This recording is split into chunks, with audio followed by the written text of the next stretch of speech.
Welcome to लक्ष्य education point Kasganj. लक्ष्य education centre पर मैं आपका एक बार पुनः स्वागत करता हूं। मैं आतिफ आलम। जो मैंने आपको जैसा कि बताया था लास्ट वीडियो में हमने हड़प्पा सभ्यता स्टार्ट की थी, तो एक बार पुनः हम अपना सेशन दोबारा स्टार्ट करते हैं ना। जो कुछ कारणों के कारण अभी कंटिन्यू हो पाया था, बीच में थोड़ा सा प्रॉब्लम्स हो गई थी, अब सब ठीक है। तो अब हम नेक्स्ट वीडियो स्टार्ट करेंगे इसकी, उसको आगे से कंटिन्यू करेंगे हड़प्पा सभ्यता को। लास्ट टाइम पे हम लोगों ने लास्ट सेशन में 2 वीडियो मैंने आप लोगों को दी थी, जिनमें हमने हड़प्पा सभ्यता का उद्भव कैसे हुआ था, हड़प्पा सभ्यता को कैसे खोजा गया, इस सब पर बात की थी। साथ ही साथ हमने देखा था कि हड़प्पा सभ्यता का जो आकार है त्रिभुजाकार, वो कैसे त्रिभुजाकार इसका एरिया है।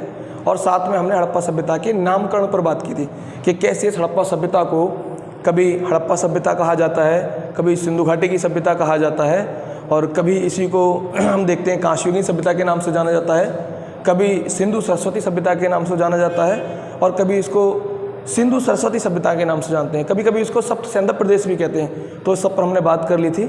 साथ के साथ हमने इनकी विशेषताएं देख ली थी कि हड़प्पा सभ्यता में क्या क्या विशेषताएं थी। ये एक नगरीय सभ्यता थी, है ना, जो कि नगर नियोजन प्रणाली इनकी एक सबसे ज़्यादा प्रमुख विशेषता थी।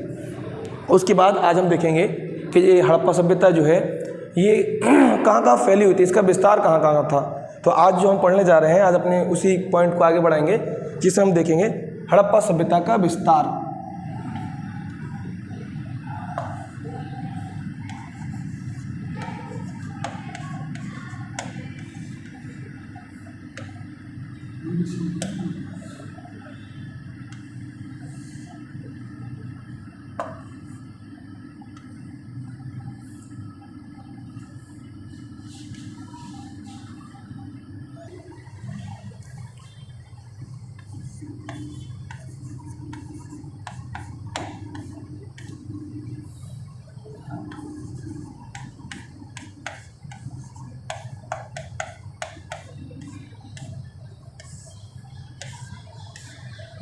हड़प्पा सभ्यता का विस्तार। हड़प्पा सभ्यता के विस्तार के अंतर्गत हम देखेंगे ये हड़प्पा सभ्यता जो है कहाँ कहाँ फैली हुई थी। जैसा कि मैंने आपको पहले बताया था कि जो हड़प्पा सभ्यता थी, ये हड़प्पा सभ्यता की जो बस्तियाँ थीं या इसके बारे में जो जानकारी थी, तो आज़ादी से पहले लगभग हम 40 से 50 बस्तियाँ हड़प्पा सभ्यता की खोज चुके थे।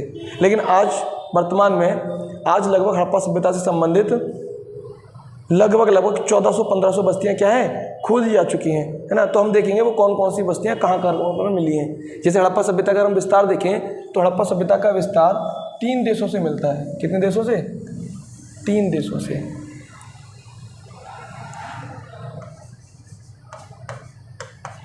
भारत,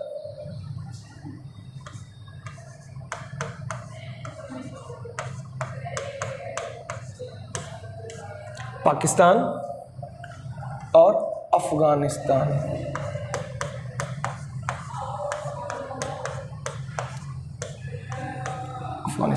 ये 3 देश हैं जिन तीनों देशों से हड़प्पा सभ्यता के विषय में जानकारी प्राप्त होती है। हड़प्पा सभ्यता में ये 3 देश में भारत, इनमें सबसे ज़्यादा जो बस्तियां मिली हैं वो अफगानिस्तान से सबसे कम बस्तियां मिली हैं, लगभग 2 बस्तियां। हड़प्पा सभ्यता से कितनी मिली हैं? हड़प्पा सभ्यता की अफगानिस्तान से लगभग 2 फेमस एरिया हैं, मुंडीगाग और सुरतगोई। पाकिस्तान से लगभग 400 बस्तियां मिल चुकी हैं अब तक लगभग। और भारत में इस सभ्यता की लगभग 900 से 1000 बस्तियां मिल चुकी हैं। हम देखेंगे भारत की वो कौन कौन से राज्य हैं, कौन कौन से एरियाज़ हैं, यहाँ से हड़प्पा सभ्यता से संबंधित बस्तियों के बारे में पता चला है, उनको भी देख लेते हैं। जैसे एक जगह है गुजरात,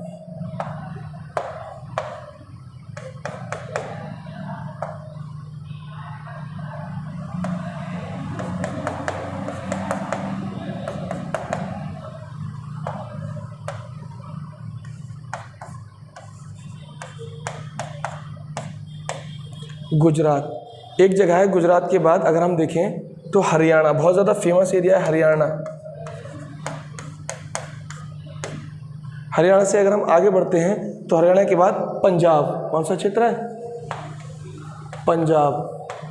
देखो पंजाब 2 हैं, एक हमारे पास है, एक पाकिस्तान के पास है ना। 1947 में जब भारत पाकिस्तान बना था, डिवाइडेशन हुआ था, तो पंजाब का आधा हिस्सा उनके हिस्से में चला गया, पाकिस्तान वालों के हिस्से में, आधा भारत के हिस्से में आ गया, है ना। तो हम भारत पर बात करें तो भारत में पंजाब देखेंगे, जब पाकिस्तान में पहुंचेंगे तो पाकिस्तान में पंजाब देखेंगे। तो उसको बांट लिया गया है, आधा पंजाब हमारे पास है और आधा पंजाब पाकिस्तान में चला गया है। पंजाब के अलावा अगर हम देखें उत्तर प्रदेश,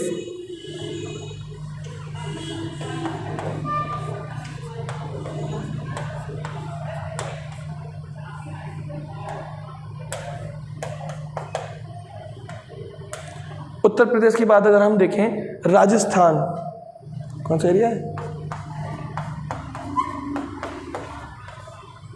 राजस्थान का एरिया।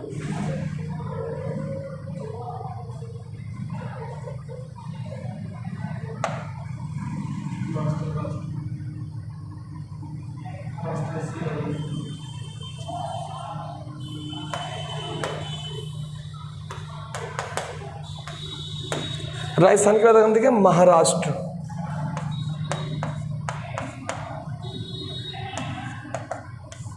महाराष्ट्र की बात अगर हम देखें, हमारे यहाँ उत्तर भारत का एरिया, ऊपर अगर हम उत्तर भारत में आते हैं तो जम्मू एंड कश्मीर, जम्मू एंड कश्मीर के बाद अगर हम देखें तो हमारा एक विशेष एरिया है जिसको हम बोलते हैं कालीबंगा के नाम से, है ना, राजस्थान का, और है ना, ये पड़ता है हमारा कालीबंगा का स्थान, वो राजस्थान में पड़ता है ना। इसके बाद अगर हमारा पाकिस्तान, तो पाकिस्तान में इस सभ्यता से संबंधित 3 बड़े बड़े क्षेत्र हैं। कितने बड़े बड़े? 3, लेकिन इसको हम थोड़ा छोटा कर लेते हैं पहले ना, क्योंकि अभी हम जब इसको आगे बढ़ेंगे तो गुजरात में भी जो एरिया है ना, गुजरात में भी 2 एरिया मिलते हैं ना। गुजरात में भी हमें यहाँ के स्थान 2 जगह से मिलते हैं, एक मिलता है कच्छ की खाड़ी से और एक मिलता है खंबात की खाड़ी से। एक कच्छ की खाड़ी है और एक खंबात की खाड़ी है ना, एक कच्छ की खाड़ी से मिलता है और एक खंबात की खाड़ी से मिलता है। और पाकिस्तान, ये कच्छ की खाड़ी, जैसा कि मैंने बताया, कच्छ की खाड़ी, और ये है खंबात की खाड़ी। देखो अभी हम भारत के देख ले रहे हैं, उसके बाद हम पर्टिकुलर पाकिस्तान के देखेंगे और उसके बाद हम आएंगे अफगानिस्तान पर, है ना। अभी केवल हम भारत के विषय में बात कर ले रहे हैं। अब ये भारत में जो गुजरात है, गुजरात में भी हड़प्पा सभ्यता की 2 जगह से बस्तियां मिली हैं, एक मिली है कच्छ की खाड़ी से और एक मिली है खंबात की खाड़ी से। देखो जो गुजरात का क्षेत्र है ना, वो गुजरात का क्षेत्र कुछ इस तरह है, जैसे जब आप भारत का मैप देखोगे, है ना, और भारत में जब आप बनाओगे, ये ऊपर जाएगा ना, ये इसको बोलते हैं कच्छ की खाड़ी, और ये वाला जो क्षेत्र है ना, इसको बोलते हैं खंबात की खाड़ी, है ना। तो ये आपकी कच्छ की खाड़ी है और ये आपकी खंबात की खाड़ी है। भारत का ये एक विशेष क्षेत्र है, कच्छ का रण। इसी कच्छ के रण में जंगली गधे पाए जाते हैं, है ना। एग्जाम में पूछता है भारत में जंगली गधे कहाँ पर पाए जाते हैं, तो आप बताएंगे भारत में जंगली गधे कच्छ के रण में पाए जाते हैं, कच्छ के दलदल में पाए जाते हैं ना। तो ये कच्छ की खाड़ी होगी और ये खंबात की खाड़ी। अब अगर हम बात करें कच्छ की खाड़ी और खंबात की खाड़ी में कौन कौन से स्थान मिलते हैं, तो उसको भी देखते हुए चल रहे हैं कि जो कच्छ की खाड़ी है ना, इस कच्छ की खाड़ी से 2 बहुत ज़्यादा फेमस एरिया मिलते हैं, है ना। एक को हम बोलते हैं सुरकोतदा, क्या बोलते हैं, एक को सुरकोतदा, है ना। कहीं कहीं आपको मिल जाएगा सुरकोतड़ा लिखा हुआ।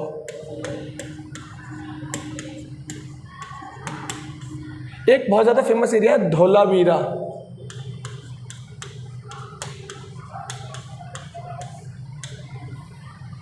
देखो ये जो सुरकोतड़ा क्षेत्र है ना, सुरकोतड़ा, इसी क्षेत्र से घोड़े की हड्डियों के प्रमाण मिले। अगर आपसे पूछा जाए एग्जाम्स में कि हड़प्पा सभ्यता के किस पुरास्थल से घोड़े की हड्डियों के प्रमाण मिले, तो आप बताओगे यहीं से। यहीं से आपको क्या मिले हैं, यहीं से आपको मिले हैं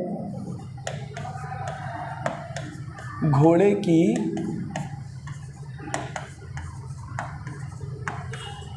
हड्डियों के साक्ष्य। और जो दूसरा स्थान है ना धौलावीरा, ये धौलावीरा भी बहुत फेमस स्थान है। यहीं से हड़प्पा सभ्यता की सबसे उन्नत जल प्रणाली मिली है ना। तो यहाँ से क्या प्राप्त हुआ है, यहाँ से प्राप्त हुआ है हड़प्पा सभ्यता की उन्नत जल प्रणाली। और ये दोनों ही क्वेश्चन एग्जाम्स में पूछे जाते हैं। पहला क्वेश्चन ये पूछता है कि हड़प्पा सभ्यता के किस पुरा स्थल से घोड़े की हड्डियों के प्रमाण मिले, अर्थात क्या हड़प्पावासी घोड़े पशु से परिचित थे या नहीं, तो वो थे, और वहाँ पर सुरकोतरा क्षेत्र से घोड़े की हड्डियों के प्रमाण हमें मिल गए। दूसरा क्वेश्चन पूछता है हड़प्पा सभ्यता के किस पुरास्थल से उन्नत जल प्रणाली के विषय में जानकारी मिलती है, तो वो स्थान कौन सा है, धौलावीरा। यहाँ से उन्नत जल प्रणाली के बारे में क्या होता है, पता चलता है। अब आ जाओ खंबात की खाड़ी, ये जो खंबात की खाड़ी है ना, इस खंबात की खाड़ी से भी कई एरियो का पता चलता है। जैसे एक एरिया था लोथल, कौन सा एरिया था,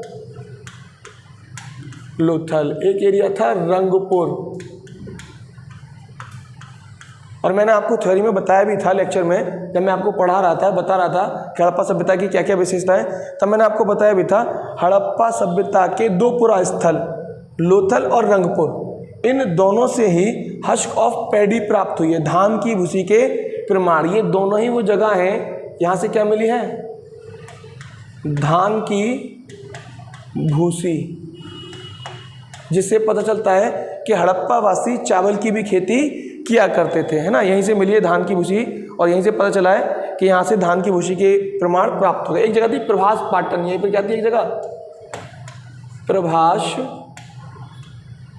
पाटन, है ना, और एक था शिकारपुर।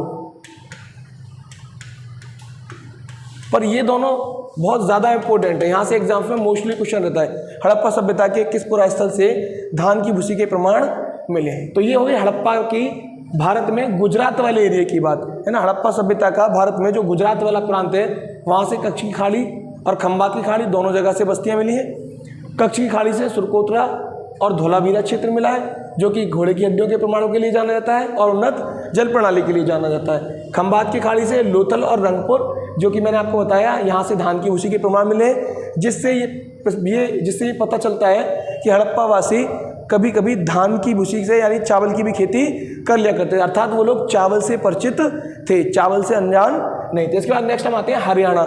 हरियाणा का जो क्षेत्र है ना, हरियाणा में एक एरिया पड़ता है राखीगढ़ी ना, ये एरिया है राखीगढ़ी। कौन सा एरिया है, राखीगढ़ी।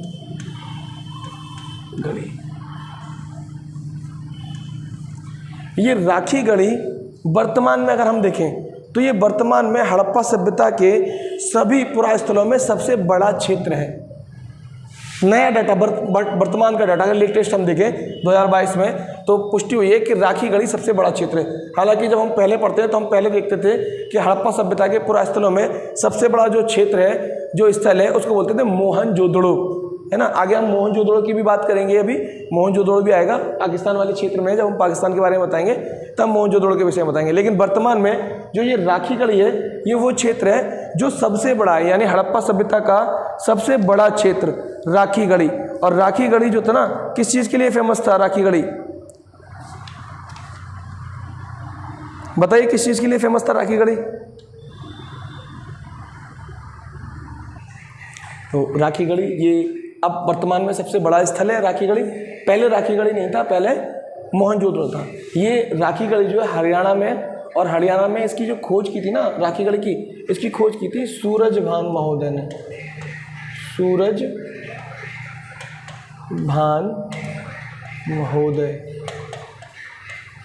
ने इसकी खोज 1969, किसी बुक में 1969 देता है और किसी बुक में 1971 देता है। इसको लेकर थोड़ा सा विवाद है, इस स्थल की खोज को लेकर, है ना। नेक्स्ट एरिया है पंजाब, है ना। पंजाब वही, जैसा कि मैंने आपको पंजाब के बारे में बताया था, आधा पंजाब हमारे क्षेत्र में आ गया और आधा पंजाब किसके हिस्से में चला गया, पाकिस्तान वालों के हिस्से में चला गया। हमारा जो वाला पंजाब है, वहाँ से एक जो जगह है वो रोपड़ बहुत ज़्यादा फेमस है। कैसी जगह, रोपड़। देखो ये जो रोपड़ जगह है ना, इससे आपको एक बात दिखाई दे रही है, रोपड़, रोजा, है ना। तो यहाँ से घटना भी बहुत ऐसी मिली है कि जिसको सुनकर आप रो जाएं, है ना। इतना प्रेम दिखाया गया है। इस रोपड़ से ही एक व्यक्ति और एक कुत्ते को साथ में दफनाने के साक्ष्य मिले रोपड़ से, यानी उन दोनों में इतना प्रेम था कि दोनों साथ जिए और साथ मरे, और दोनों की समाधि एक ही जगह खुदाई में, एक कुत्ता और एक व्यक्ति दोनों को साथ में दफनाने की पुष्टि हुई है। इतना प्रेम था, रोपड़ में, है ना। तो रोपड़ से ही पुष्टि करके पूछता है युगल समाधान के बारे में, है ना। जैसे देखते हैं ना कहाँ कहाँ युगल समाधान, एक हमारे यहाँ था लोथल, ये था ना लोथल जगह। देखो लोथल जगह से 3 युगल समाधियाँ मिली हैं। 3 युगल समाधियों का मतलब यहाँ पर बताया गया है कि 3 युगल समाधान मिले, अर्थात शायद सती प्रथा का चलन था, लेकिन अभी कोई पुष्टि नहीं हुई है, केवल आइडिया लगाया गया है। क्योंकि हड़प्पा सभ्यता वालों की लिपि पढ़ नहीं पाए हम लोग, और जब हम लिपि पढ़ नहीं पाए तो उसके विषय में हम एग्जैक्ट जानकारी नहीं बता पाए। लेकिन ऐसा माना गया है जब युगल समाधान मिले तो शायद, है ना, सती प्रथा चला करती होगी। हमारे यहाँ सती प्रथा में युगल समाधान होता है, और सती प्रथा हमारे यहाँ की एक प्राचीन कुप्रथाओं में से एक है। लेकिन पुष्टि नहीं हो पाई है क्या हड़प्पा सभ्यता में सती प्रथा चलती थी या सती प्रथा नहीं चलती थी। तो रोपड़ पंजाब से प्राप्त हुआ है। और इसके बाद आ जाए उत्तर प्रदेश, यूपी। इस यूपी से बहुत फेमस एरिया बोलते हैं आलमगीरपुर। आलमगीरपुर, है ना। आप मुझे कमेंट में बताइएगा आलमगीरपुर वर्तमान में उत्तर प्रदेश के किस जिले में स्थित है ना, कमेंट में मुझे बताइएगा। तो एक मिला है आलमगीरपुर, और दूसरा आलमगीर के बराबर में ही जो जगह है इसको हम बोलते हैं बड़ा गांव और हुलास। क्या बोलते हैं? 2 एरिया और मिले हैं, एक एरिया का नाम है हुलास और एक का नाम है बड़ा गांव। ये उत्तर प्रदेश से प्राप्त हुए। ये दोनों ही सहारनपुर के पास के क्षेत्र हैं। कहाँ के क्षेत्र हैं? सहारनपुर, वर्तमान सहारनपुर। आप मुझे आलमगीरपुर के बारे में बताइएगा कमेंट में कि आलमगीरपुर वर्तमान में उत्तर प्रदेश के किस उसमें जिले में स्थित है। नेक्स्ट राजस्थान। राजस्थान का एक फेमस एरिया कालीबंगा। कौन सा एरिया है? कालीबंगा। ये जो कालीबंगा था ये चूड़ियों के लिए फेमस था। यहाँ पर चूड़ियों का बाजार लगता था ना, जैसे हमारे आपने मूवी देखी हो ना करण अर्जुन, तो करण अर्जुन में एक बाजार लगता था चूड़ियों का बाजार। ऐसे ही हड़प्पा सभ्यता में एक जगह थी कालीबंगा। कालीबंगा में भी बहुत बड़ा बाजार लगता था चूड़ियों का। साथ के साथ यहीं पर हल से जुते हुए खेत के साक्ष्य भी मिले। काय के साक्ष्य मिले? हल से जुते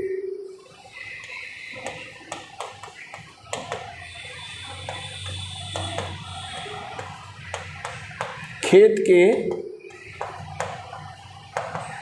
साक्ष्य। महाराष्ट्र के बारे में मैं आपको बता चुका हूं, जब मैंने आपको बताया था कि हड़प्पा सभ्यता उत्तर में कहाँ तक विस्तृत थी, कहाँ तक फैली थी, दक्षिण में कहाँ तक फैली थी, तब हमारी बात हो गई थी महाराष्ट्र और जम्मू एंड कश्मीर पर। महाराष्ट्र का दिमाबाद एरिया और जम्मू कश्मीर का मांडा। और इस मांडा को मैंने आपसे पूछा भी था कमेंट में, आप लोगों ने जवाब नहीं दिया कि मांडा किस नदी के तट पर है। तो मांडा चिनाब नदी के तट पर स्थित है ना, जो मैंने आपसे पिछली वीडियो में पूछा था। तो ये मांडा किस नदी के तट पर स्थित है? चिनाब नदी। और ये चिनाब नदी जो थी ये सिंधु की सहायक नदी थी। पहले भी मैं आपको बता चुका हूँ कि सिंधु की 5 सहायक नदियाँ थी, है ना। चिनाब है, झेलम है, रावी है, सतलज है, ब्यास। तो उसी में से एक नदी थी चिनाब, उसके तट पर स्थित था मांडा। अब ये हो गए भारत के बात। अब बात करते हैं पाकिस्तान की। तो आगे हम देखते हैं पाकिस्तान को। जो क्षेत्र था पाकिस्तान,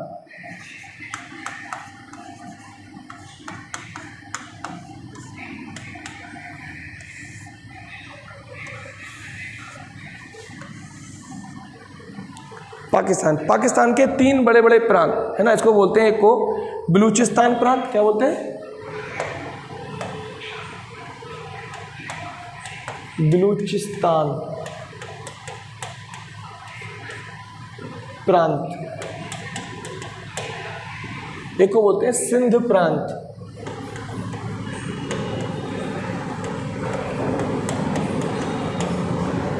और एक को बोलते हैं पंजाब प्रांत। ये वही पंजाब है जो मैंने भी आपको पीछे बताया था, थोड़ा हमारे पास और थोड़ा पाकिस्तान के पास बट गया था ना, ये वही वाला पंजाब है। तो पाकिस्तान में हड़प्पा सभ्यता से रिलेटेड बेसिकली 3 प्रांतों से क्षेत्र मिले, 3 प्रांतों से बस्तियां मिली हैं। एक प्रांत का नाम है बलूचिस्तान, एक प्रांत का नाम है सिंध प्रांत और एक का नाम है पंजाब। अब हम देखते हैं कि बलूचिस्तान से कौन कौन से क्षेत्र मिले। तो बलूचिस्तान से हमें क्षेत्र मिला है सुत का कोहा। कौन सा मिला है? सुत का कोहा। ये पाकिस्तान के बलूचिस्तान प्रांत में स्थित है सूत का कोहा। एक है डावरकोट। कौन सा है? डावरकोट। एक है बालाकोट।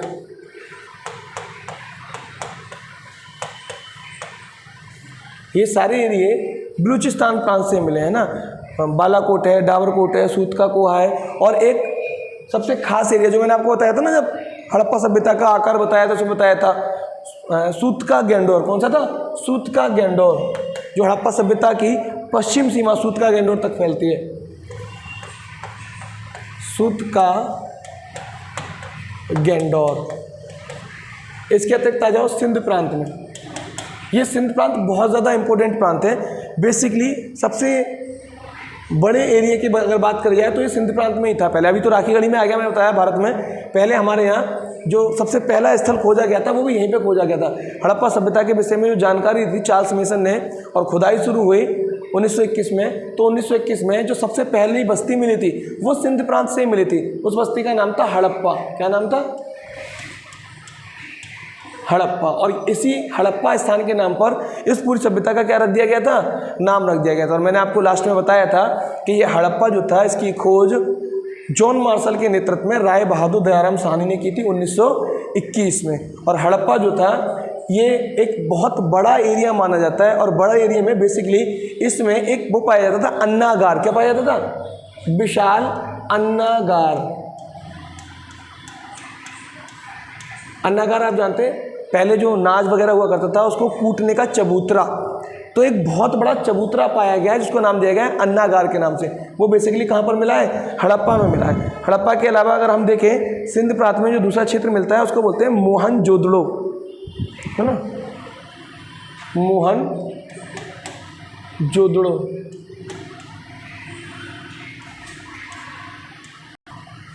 ये मोहनजोदड़ो है ना। अच्छा, ये जो मोहनजोदड़ो है ना, ये मोहनजोदड़ो ही सबसे बड़ा क्षेत्र था। हड़प्पा सभ्यता का सबसे बड़ा क्षेत्र मोहनजोदड़ो। और मोहनजोदड़ो की जगह अब आ गया है राखीगढ़ी। अच्छा, एक मिस्टेक, ये हड़प्पा जो है ना, ये हड़प्पा सिंध प्रांत में नहीं है, ये हड़प्पा पंजाब प्रांत में है ना। इसको ठीक कर लेना आप, ये पंजाब प्रांत में है। इसको हम जब पंजाब प्रांत पढ़ाएंगे ना तो उसमें बता देंगे। बेसिकली इसको यहाँ से हटा ले रहे हैं। ये विशाल अन्नागार मिला है यहाँ से।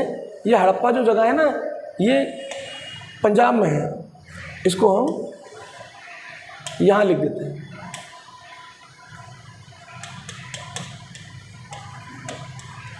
हड़प्पा ये पंजाब का क्षेत्र है ना। मोहनजोदड़ो मिला था सिंध से, और मोहनजोदड़ो ही हड़प्पा सभ्यता का बेसिकली सबसे बड़ा एरिया था। अब ये मोहनजोदड़ो जो सबसे बड़ा एरिया था, इसमें क्या मिला था यहाँ से? जैसे यहाँ से मैंने बताया हड़प्पा, इस हड़प्पा में मिला था अन्नागार। क्या मिला था इसमें? अन्नागार। ये पंजाब में है। यहाँ से हमें विशाल अन्नागार भी कैसा प्राप्त हुआ यहाँ से? विशाल। विशाल का मतलब अर्थात शायद जो पूरा पंजाब प्रांत होता होगा, उस पूरे पंजाब प्रांत का जो भी फसल होती होगी वो सारी फसल कहाँ आती होगी? इस हड़प्पा के अन्नागार पे आती होगी। जैसे हमारे यहाँ पहले के टाइम में चक्की वगैरह कम हुआ करती थी। आप देखो गांव में एक एक चक्की हुआ करती थी। एक एक चक्की होने का मतलब पूरे गांव का जितना भी आटा पिसना है, जितना भी गेहूं पिसना है, वो सारा एक ही चक्की पर आता था। ऐसे ही पंजाब प्रांत का जो हड़प्पा एरिया था, उस हड़प्पा में जो विशाल अन्नागार था, तो इस पंजाब प्रांत का सारा खाद्य फसल यही इसी अन्नागार में आता था। मोहनजोदड़ो, जैसा कि मैंने बताया, मोहनजोदड़ो हड़प्पा सभ्यता का सबसे बड़ा क्षेत्र था। सबसे बड़ा क्षेत्र था, तो यहाँ पे मिला था विशाल स्नानागार। किस चीज़ की प्राप्ति यहाँ से? विशाल स्नानागार। विशाल स्नानागार। जैसे आज हमारे यहाँ धार्मिक नहान होते हैं ना, ये विशाल स्नानागार भी धार्मिक नहान को लेकर के था।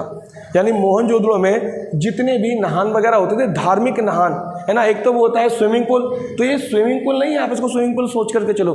स्विमिंग पूल अलग चीज़ होती है। स्विमिंग पूल वो होता है जिसमें हम लोग इंजॉयमेंट करने के लिए जाते हैं ना, बल्कि ये कैसा था? ये धर्मानुष्ठान संबंधित क्षेत्र था। ये किससे था संबंधित? धर्मानुष्ठान। ऐसा नहीं है ये स्विमिंग पूल है। स्विमिंग पूल एक मॉडर्न टेक्नोलॉजी वाली चीज़ है। हमारे यहाँ जैसे होता है ना धर्म को लेकर के जो नहान होते हैं, जैसे गंगा नहान होता है ना, लोग गंगा नहान करने जाते हैं, ऐसे ये धर्मानुष्ठान था। धर्म से रिलेटेड जितने भी नहान होते थे वो सारे इसी विशाल स्नानागार में होता था। तो एक मोहनजोदड़ो, एक एरिया मिला है चनहूदड़ो,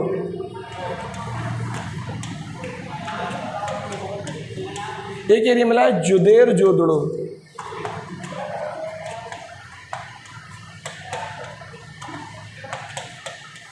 ये सारे एरिए सिंध प्रांत से मिले हैं। पंजाब में मैंने आपको बताया हड़प्पा, जो कि बेसिकली बहुत बड़ा था विशाल स्नानागार के कारण। तो देखो प्राचीन में मोहनजोदड़ो सबसे बड़ा था, उसके बाद दूसरा स्थान हड़प्पा का आता था। अब वर्तमान में मोहनजोदड़ो सबसे बड़ा नहीं है, राखीगढ़ी सबसे बड़ा हो गया है ना, वर्तमान में जो लेटेस्ट अपडेट है। तो याद रखना मोहनजोदड़ो अब बड़ा नहीं है, मोहनजोदड़ो की जगह पहला स्थान किसने लिया है, राखीगढ़ी ने। लेकिन इस मोहनजोदड़ो का एक विशेष नाम और भी था, इसी को कहा जाता था मृतकों का टीला। क्या कहा जाता था, मृतकों का टीला, माउंट ऑफ डेड, इसी को कहा जाता था मृतकों का टीला। इसी को कहा जाता था सिंधु का बाग, इसी के लिए एक शब्द और यूज होता था, बोलते थे सिंधु का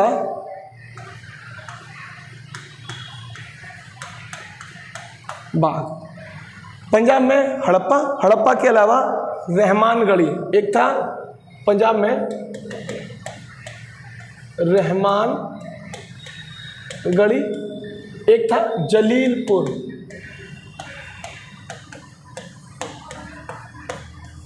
तो ये पाकिस्तान के फेमस एरिया थे, जैसा कि मैंने आपको बताया पाकिस्तान के बारे में। भारत के बारे में हमने देख लिया, पाकिस्तान के बारे में देख लिए। इसके बाद अफगानिस्तान, अगर हम अफगानिस्तान की बात करें तो अफगानिस्तान में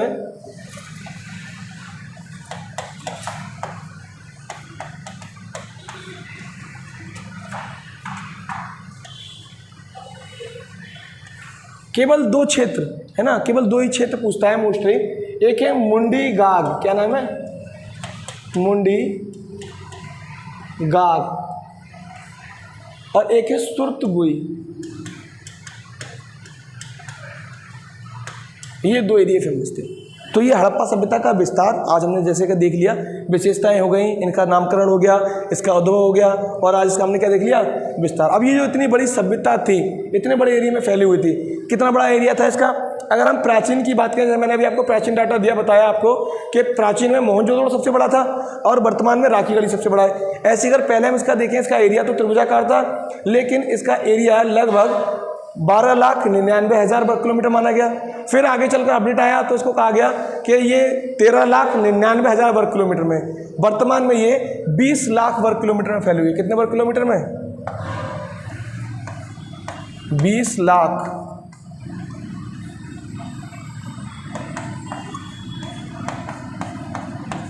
वर्ग किलोमीटर। अगर आपसे पूछता है वर्तमान में हड़प्पा सभ्यता कितने बड़े क्षेत्र में फैली हुई है, तो आप बताओगे 20 लाख वर्ग किलोमीटर में, है ना। ये लेटेस्ट डाटा है 2022 के हिसाब से, अभी वर्तमान।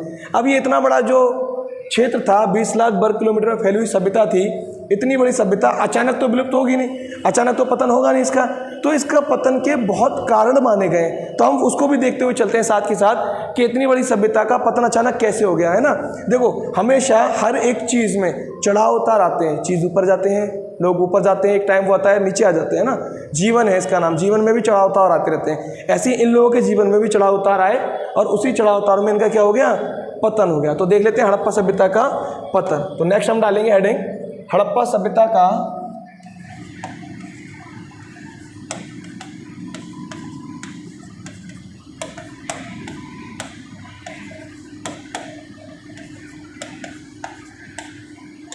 पतन। क्या देखेंगे, हड़प्पा सभ्यता का पतन। अगर हम हड़प्पा सभ्यता के पतन के बारे में बात करें तो देखो हड़प्पा सभ्यता के पतन के कई कारण बताए गए हैं, है ना। बहुत सारे कारणों को उसको देखा गया है, इसके पतन का कोई एक कारण नहीं माना गया, है ना। कई कारण माने, अलग अलग इतिहासकारों ने इसके पतन के विषय में अलग अलग बातें कही हैं, है ना। कोई इतिहासकार कुछ कहते हैं, कोई इतिहासकार कुछ कहते हैं। जैसे सबसे पहला कारण अगर हम देखें तो मोस्टली लोगों ने इसका एक कारण माना है बाण। क्या माना है, बाण। और इसमें उन्होंने कहा है कि हड़प्पा सभ्यता में बाण आना प्रारंभ हो गई। बाण आना प्रारंभ यानी खुदाई में हड़प्पा सभ्यता में बताया गया है कि पानी की 7 लेयरें निकली हैं, अर्थात हड़प्पा सभ्यता में लगातार 7 बार क्या आई, बाढ़। और जब 7 बार बाढ़ आई तो फिर यहाँ के लोगों ने अपने क्षेत्र को छोड़कर पलायन करना क्या कर दिया, शुरू। बाढ़ का कारण क्या रहा होगा, बाढ़ का कारण शायद वही कि इन लोगों ने खेती के लिए जो नदियाँ थीं, क्योंकि ये जो क्षेत्र था ना सबसे ज़्यादा प्रदेश 7 नदियों से घिरा हुआ प्रदेश, तो इन्होंने नदियों के साथ छेड़छाड़ की, है ना। और नदियों के पानी को अपने खेतों की तरफ क्या कर लिया, काट लिया। लेकिन जैसे ही नदियों का पानी खेतों में आएगा और सीज़न आता है, मौसम आता है बरसात का, तो आप देखो नदियाँ एकदम फुल चलती हैं। और जब फुल चलेंगी तो वो सारा पानी कहाँ आएगा, खेतों की तरफ, और खेतों से आगे बढ़कर कहाँ चला जाएगा, इनकी बस्तियों में, और जब पानी बस्ती में जाएगा तो फिर जनजीवन क्या हो जाएगा, ध्वस्त हो जाएगा। तो ऐसा आइडिया मान लगाया गया है कि शायद हड़प्पा सभ्यता के पतन का एक बहुत बड़ा कारण था बाढ़, और बाढ़ भी कितनी बार आई थी वहाँ पर, 7 बार। यानी खुदाई में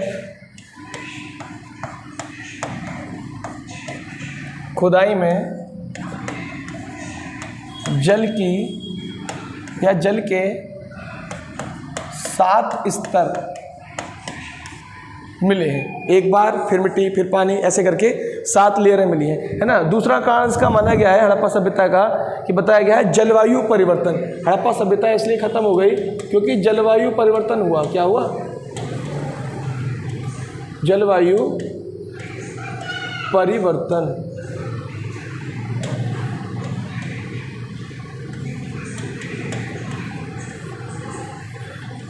जलवायु परिवर्तन का मतलब क्लाइमेट चेंज, है ना। जैसे आज भी हम देख रहे हैं कि आज भी हमारे यहाँ विश्व में यही बात हो रही है कि जलवायु परिवर्तन की कगार पर हैं हम लोग, जलवायु परिवर्तन की कगार पर हैं, क्योंकि हम देख रहे हैं डे बाय डे, यानी हर ईयर ग्लोबल वार्मिंग की घटना बढ़ती जा रही है।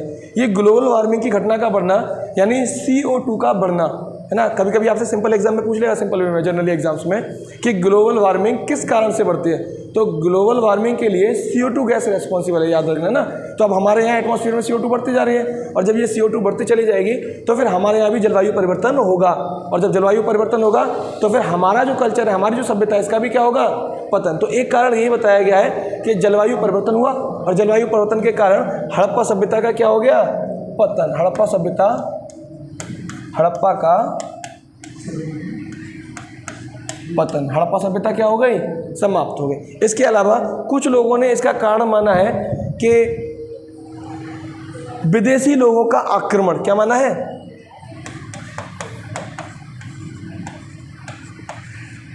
विदेशी लोगों का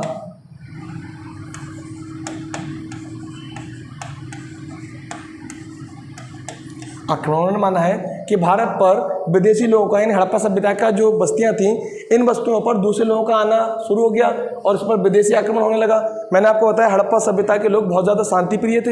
हड़प्पा सभ्यता के किसी भी पुरास्थल से किसी भी प्रकार का कैसा भी कोई भी हथियार, कोई भी वेपन्स प्राप्त नहीं हुआ है, अर्थात ये लोग सीधे साधे भोले वाले लोग थे। तो विदेशियों ने यदि आक्रमण किया होगा तो इन लोगों ने अपने क्षेत्र को क्या कर दिया होगा, छोड़ दिया होगा। इसके अलावा कुछ लोग ये भी मानते हैं कि हड़प्पा सभ्यता के पतन का एक कारण अदृश्य गाज है। किसको माना है, अदृश्य गाज, जिसको हम बोलते हैं ना अदृश्य गाज, जैसे प्राकृतिक घटनाओं का घटित हो जाना, है ना, जैसे भूकंप का आ जाना, ज्वालामुखी का आ जाना, है ना, कभी कभी कुछ ऐसा कि बिजली का गिर जाना, पता नहीं चला, गाज गिरी और खत्म। तो वो अदृश्य गाज के रूप में भी इन्होंने क्या करा है, इसको देखा है। लेकिन कुछ लोगों ने माना है कि हड़प्पा सभ्यता के पतन का कारण महामारी थी। क्या थी, महामारी से आप सब लोग परिचित होंगे, सभी लोग बहुत अच्छे से जानते हैं। अभी हमारे यहाँ भी एक महामारी फैली थी वर्ष 2020 में, इसको हमने नाम दिया था कोविड-19। क्या नाम दिया था हमारे यहाँ, कोविड-19। ऐसे ही बताया गया है कि हड़प्पा सभ्यता में भी एक महामारी फैल गई थी। इस महामारी के फैलने के कारण वो लोग, है ना, अपने क्षेत्र विशेष को क्या करने लगे, छोड़कर चले गए। अगर आपसे एग्जाम में पूछ ले कि हड़प्पा सभ्यता में जो महामारी फैली थी वो कौन सी थी, तो यहाँ पर जो महामारी फैली है कोविड-19 ही है। कोविड-19 तो हमारे टाइम में फैला है 2020 में, और इसी कोविड-19 ने हमें महामारी का अर्थ समझाया है कि जब महामारी आती है तो पूरी विश्व की अर्थव्यवस्थाएं क्या हो जाती हैं, डैमेज हो जाती है ना, एकदम वर्ल्ड लेवल पर क्राइसिस आ जाता है। सभी देशों की GDP क्या हो जाती है, गिर जाती है। हम कोविड-19 से ही जान पाए कि महामारी कितनी खतरनाक होती है। तो ऐसे ही माना गया है कि हड़प्पा वासियों के समय में भी महामारी फैल गई थी, और महामारी में मलेरिया, कौन सी बीमारी फैली थी वहाँ पर, मलेरिया। और इस मलेरिया का इलाज ना हो पाने के कारण वहाँ के लोग मृत्यु होना शुरू हुई ना वहाँ के लोगों की। और जब मृत्यु शुरू हुई तो लोगों ने कहा ये मलेरिया फैल रहा है, इससे पहले हम लोगों को भी हो जाए, हम लोग यहाँ से निकल जाएं। और हड़प्पा के सभी लोगों ने पलायन करना क्या कर दिया, शुरू कर दिया। लेकिन इन सब कारणों के अतिरिक्त एक कारण ऐसा है जो बहुत ज़्यादा ठोस माना गया है ना, जिसको मोस्टली लोगों ने क्या करा है, मोस्टली इतिहासकारों ने माना है, और वो है आर्यों का भारत में आगमन। क्या है, आर्यों का भारत में